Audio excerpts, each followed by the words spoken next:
Hi everyone, welcome back to Shine Classes. First of all, good evening to everyone. शुभ संध्या, जय श्री कृष्णा, राधे राधे। कैसे हैं friends? I hope अच्छे होंगे। आराम से आप लोग की क्लासेस मैंने शेड्यूल करना शुरू कर दिया है। चीज़ें जो चीज़ नहीं हो पा रही थी तो वो चीज़ें जब तक एग्ज़ाम की डेट नहीं आ रही तब तक आप मेहनत कर लेते हैं। जो जो इम्पोर्टेंट टॉपिक्स हैं जो कि सिलेबस में इंक्लूडिंग में किए गए हैं वो सारे टॉपिक से प्रश्न बनेंगे हो जाएगा। मैं संस्कृत लगातार कर रही हूँ तो चीज़ें आपकी पूरी एक है कि हाँ ये चीज़ें कवर अप हो जाए तो ज़्यादा अच्छा है। तो इस वक्त आप जुड़े हैं शालिनी क्लास साथ। मैं हूँ शालिनी, आप सभी का यहाँ पर स्वागत करती हूँ। आप लोग टाइम पर आने का प्रयास करिए। ये आपके यहाँ पर मैं आज संस्कृत के जो धातु रूप हैं वो मैं आपको यहाँ पर पूरा फुल डिटेल में बताऊंगी कि धातु रूप में क्या क्या चीज़ें हैं, जो कि हमने फर्स्ट में भी एक बार पढ़ा था और फिर यहाँ पर फिर देख ले रहे हैं क्योंकि सेम चीज़ें आपके फर्स्ट में भी थी और यहाँ पर भी हैं, तो वो काफ़ी हेल्पफुल होगा, रिलेट कर पाएंगे कि वो भी टॉपिक्स को कवर कर लेंगे यहाँ पर भी। तो एक बात ध्यान ये रखनी है कि टाइम पर आने का प्रयास करिए। आपकी जो क्लास चलती है वो 8 PM पर क्लास रहती है, तो इसलिए आपको ध्यान रखना है कि अपनी टाइमिंग मेंटेन करना है। टेलीग्राम को ज्वाइन करिए, चीज़ें आपको टाइम टू टाइम मिलेंगे, काफ़ी हेल्पफुल होगा, आपकी भी क्लास कोई लेफ्ट नहीं हो पाएगी, ठीक है। और सारे बच्चों के साथ आपको जो मेन जितने भी टॉपिक हैं वो सारे के सारे टॉपिक्स कवर हो जाएंगे। सिलेबस थोड़ा सा लेंदी है लेकिन ठीक है, कोई दिक्कत नहीं है। हम जो जो टॉपिक्स है उसको वहाँ पर लेकर क्वेश्चंस को बना लेंगे। क्लियर यहाँ तक? चलिए आइए शुरुआत करते हैं, देखते हैं कि धातु रूप में क्या है, परिभाषा क्या है, भेद क्या है, उदाहरण क्या है, इन सभी चीज़ों को यहाँ पर बारी बारी जानते हैं। आइए फिर फ्रेंड्स सही पढ़ते हैं, देखते हैं क्या है धातु रूप के बारे में। तो आपको थोड़ी बहुत जानकारी तो पहले से होगी, क्यों, है ना।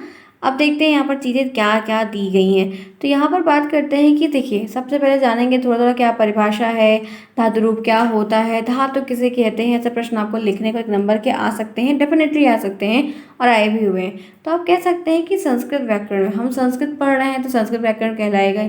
संस्कृत व्याकरण में क्रियाओं के मूल रूप को धातु कहते हैं। धातु को इंग्लिश में क्या कहते हैं? वर्ब कहते हैं।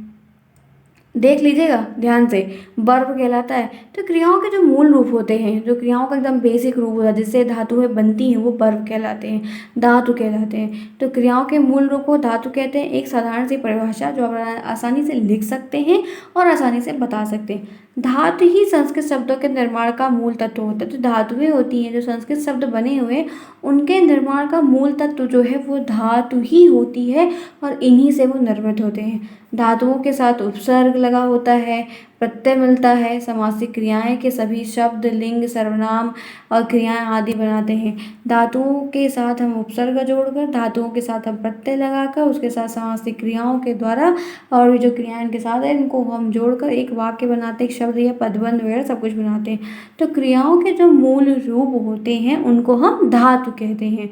और संस्कृत का निर्माण इन्हीं तत्वों से होता है। एक छोटी सी परिभाषा आपको ध्यान करनी होगी, लिखनी होगी और आपको आराम से इसका प्रश्न बनेगा तो आप कर सकते हैं और लिख सकते हैं कि क्रियाओं के मूल रूप को धातु कहते हैं और धातु ही संस्कृत शब्दों के निर्माण का मूल तत्व होता है।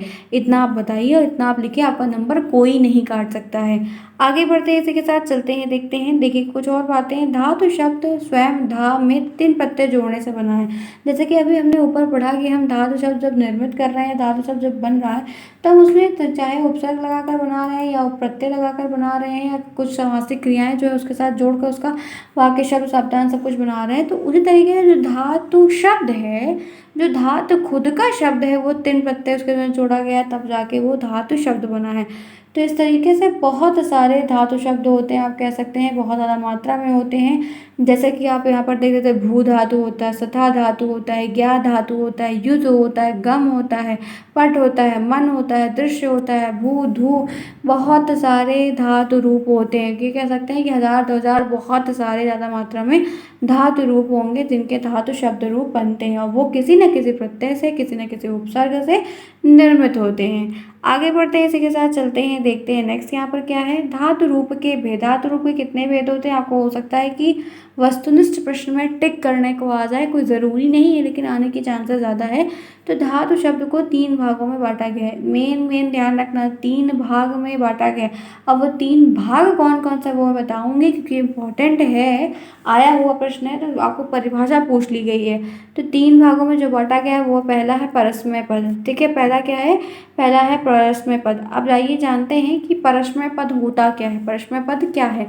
तो जिस वाक्य में क्रिया का फल कर्ता को छोड़कर अन्य कर्म को मिलता है। कोई वाक्य है और उस वाक्य में जो क्रिया का फल है वो कर्ता को ये कर्ता फल, ये ऐसा लिखा जाएगा कर्ता, ठीक है। इस कर्ता को छोड़कर अन्य कर्म को मिलता है, जो और अन्य कर्म है उनको मिल रहा है, तो उसे हम परस्मै पद धातु कहते हैं। ठीक है। और जो कृत्यवाच्य होता है, तद्धितवाच्य होता है, आपने पढ़ा है, कृत्यवाच्य वाक्य जो होते हैं, कृत्यवाच्य वाक्यों में परस्मै पद धातु का प्रयोग करते हैं। जितने भी कृत्यवाच्य रहते हैं वो लगभग जो होता है आप देखेंगे तो वो परस्मै पद धातु का ही प्रयोग अपने वाक्यों को बनाने में करते हैं। तो अगर कोई परिभाषा पूछता है कि परस्मै पद क्या होता है तो आप क्या आंसर नहीं बता देंगे? बिल्कुल बता देंगे कि यहाँ पर राइट आंसर आपका क्या होगा। जिस क्रियाओं का फलकर्ता को छोड़कर अन्य कर्म को मिलता है उसे हम क्या कहते हैं? उसे हम धातु रूप कहते हैं, जो कि धातु रूप के परस्मै पद का एक भाग है। आगे बढ़ते हैं, इसी के साथ दूसरा जो है वो देख लेते हैं क्या जिस पे जानेंगे, तो वो है आत्मनेपदे। आत्मनेपदे के अंदर क्या कहता है वो आइए जानते हैं। तो आत्मनेपदे वाक्यों में क्रियाओं का फल सीधे कर्ता को मिलता है। ये कर्ता ऐसे वाला कर्ता है, देख लेना, नहीं तो ये वाला लिख दो। ठीक है, दोनों के मीनिंग अलग निकल जाएंगे। तो बात करते हैं आत्मनेपद की। तो आत्मनेपद वाक्य में क्रियाओं का जो फल होता है वो डायरेक्ट बिना किसी और पे गए वो डायरेक्ट कर्ता पर जब पड़ता है तो हमारा आत्मनेपद होता है। आत्मनेपदों के बारे में एक बात ये भी कही गई है कि कर्मवाच्य और भाववाच्य की सभी धातुएं आत्मनेपद ही होती। जितने भी कर्मवाच्य की बातें हैं, जितने भी भाववाच्य हैं, वो सारे के सारे आत्मनेपद ही होते हैं। आगे चलिए, नेक्स्ट देखिए उभय पद। अब उभय पद क्या है? तो परस्मै पद और आत्मनेपद दोनों के दोनों रूपों में चलने वाली जो क्रियाएं होती हैं वो उभय पद के अंतर्गत आती हैं या उभय पद में आती हैं। तो आपको परिभाषा परस्मै पद की एक दो बार पूछी गई, इसलिए मैंने कहा कि आपको ये चीज़ बता देती हूँ। और नहीं पूछा जाता है, अगर सपोज करिए कि नहीं पूछा जा रहा है, तो जो 3 भाग डिवाइड हुए हैं वो आपको ध्यान रखने हैं। इसके लिए आपको कोई इफ बट नहीं करना है। क्लियर? यहाँ तक सभी को क्लियर है, समझ में आ रही है? बेसिक बातें हैं। बेसिक इन द सेंस ये है कि ये रिवीजन है। अगर हम सिंपल चीज़ों को कहेंगे खुद से ना तो चीज़ें सिंपल हो जाएंगी और हम आसानी से कर लेंगे। टफ बहुत कठिन करेंगे तो वो चीज़ें फिर दिमाग में बिल्कुल भी बैठेंगी नहीं और डर अलग से लगेगा। इससे अच्छा कि बहुत सिंपल है, साधारण है, पढ़ा है, फिर से रिवीजन कर रहा है, चीज़ें अच्छे से हो जाएंगी, घबराना नहीं है। ठीक है, तो ये आपके सारे पदों के भागों में तीनों भाग मैंने आपको यहाँ तक के क्लियर बता दिए। आई होप सो प्रॉब्लम नहीं होगी। चलिए इसी के साथ फिर आगे बढ़ते हैं, नया टॉपिक पे चलते हैं। अब इसी में जो हमें मेन पढ़ना है, जो हमें मेन गेम इसमें समझ में आ रहा है कि जैसे बहुत ज़्यादा मात्रा में प्रश्न बना है, वो है आपका लकार। तो संस्कृत में जो लकार की बात है वो जानेंगे। क्लियर है? तो ये चीज़ें यहाँ पर है संस्कृत लकार में। तो कितने लकार होते हैं? 10 लकार होते हैं। मैं फिर से बोल रही हूँ, ध्यान रखना, 10 लकार होते हैं। संस्कृत में लकार के अगर प्रकार की बात करता है तो वो 10 होते हैं, ध्यान रखिएगा। लेकिन इसमें एक बात और इंक्लूड है, वो क्या है कि 5 प्रकार ही मेन होते हैं और 5 प्रकार पे ही हमसे प्रश्न बनता है, 5 प्रकार ही आते हैं। अब जैसे आपको प्रश्न बन रहा है कि इस तरह के प्रकार आपको लिखने को आए हैं, तब आप वो हो सकता है कि आप लिखिए 10 लकार है, नहीं तो आप ऐसे आराम से 5 लिख के और 5 का ही प्रयोग है। फिलहाल लकार के प्रकारों से प्रश्न इस तरीके से नहीं बना, लेकिन यह है कि जो लास्ट 5 प्रकार हैं, इन 5 प्रकार से प्रश्न बहुत ज़्यादा बना है, तो हमें वो 5 प्रकार जो हैं उन पे अच्छे से देखना है। फ्रेंड्स एक बात सुनिए, मैं आपकी एक क्लास लाइव को शेड्यूल कर रही हूँ कि डेली आपकी एक क्लास लाइव लूँगी। शाम में इवनिंग के टाइम पर लाइव के क्लासेस का थोड़ा सा इशू है क्योंकि वाईफाई का है, तो वो क्लास में सुबह आपकी जो है आपकी सुबह मैं लगा रही हूँ, लाइव क्लास आपकी सुबह होगी। ठीक है, लाइव क्लास जो होनी है वो आपकी सुबह होगी और आपकी जो शेष क्लास है वो आपकी 8 PM पर, और 8 के बाद फिर मैं आपके 8:30 से 8 से 8:30 और 8:30 से 9, 2 मैं आपकी एक दिन में 3 क्लास कर रही हूँ। अब मुझे भी आपकी क्लासेस में जोड़ देना, मैंने कहा था आप अगर पंचुअलिटी बनाओगे तो मैं चीज़ें मैं करके आपको पढ़ा दूँगी, तो वो चीज़ें मैं कर रही हूँ। तो टाइमिंग के लिए टेलीग्राम पर ज्वाइन रखो, क्लासेस आपको मिल जाएगी। एक रात में 8 बजे मिलेगी, 8:30 से 9 कर देती हूँ, 2 हो जाएगी। एक सुबह दिन में आपको लाइव मिल जाएगी, तो 3 आपका हो जाएगा। लाइव में आप चीज़ें पूछ लीजिएगा, कमेंट बॉक्स में पूछ लीजिएगा, शेष बाकी चीज़ों में आपको 3 चीज़ें ऐसी हो जाएंगी। ठीक है, जब कोई प्रॉब्लम होगी तो फिर देखेंगे और बताएंगे। Clear? I hope so problem नहीं होगा। छोटी छोटी आपको 15-15 मिनट की क्लास आराम को जैसा भी होगा वो आपको मिल जाएगी, बताएंगे हम। तो ये आपके यहाँ तक के टॉपिक है। अब देखिए, अब उन लकारों पे जो लकार हैं उनके बारे में जानते हैं। तो सबसे पहला है लट लकार। ठीक है, क्या है? लट लकार। दूसरा क्या है? लोट लकार। तीसरा जो है लंग लकार। चौथा क्या है? विधिलिंग लकार। पांचवा क्या है? लुट लकार। छठा क्या है? लिट लकार। सातवां क्या है? लिंग लकार। आठवां क्या है? अर्से लिंग। उसके बाद 9वां लिट लकार और 10वां लुंग लकार। लुंड लकार, ठीक है, ध्यान रखना। तो सारे तो हमसे मतलब ही नहीं है, सारे हमें पढ़ने ही नहीं है, हमें सिर्फ 3 4 5 ऐसे हैं जिनमें हमें बहुत फोकस करके ध्यान रखना है, इसीलिए हमें बहुत प्रॉब्लम नहीं फेस करने को मिलेगा और आराम से हम कर ले जाएंगे सिंपल सिंपल तरीके से। लेकिन आपको जो 5 मेन है उन पे हमें ज़्यादा फोकस करते हुए समझना है।